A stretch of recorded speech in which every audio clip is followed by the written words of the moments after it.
Welcome to my YouTube automotive channel. In today's video I have a 2020 Ford Edge and I will show you how to remove and replace the engine air filter. This video will apply to Ford Edges made from 2015 all the way up to 2024. Okay, now engine air filter is located under the front hood right here under this cover. The first thing you will do, you just have to unclip it on the right side. You'll have one clip here and one clip here. So just pull it down.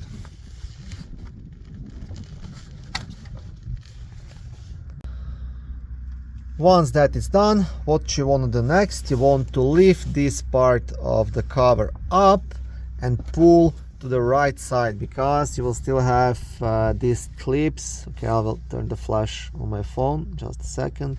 You still have these clips inside here, so you want to kind of lift it up and pull it to the right side, just like that. And here you have access to the engine air filter.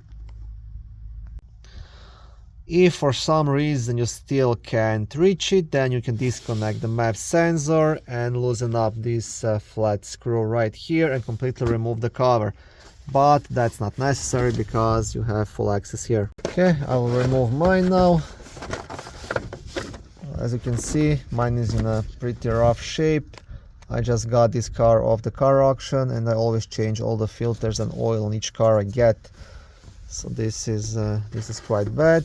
And also a good idea, before installing new filter, make sure to clean the air box as well of any debris.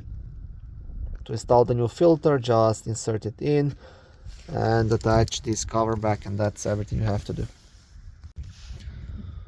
Thank you for watching this video. I hope it was helpful and educational. If it was, please like it and consider subscribing to my YouTube automotive channel.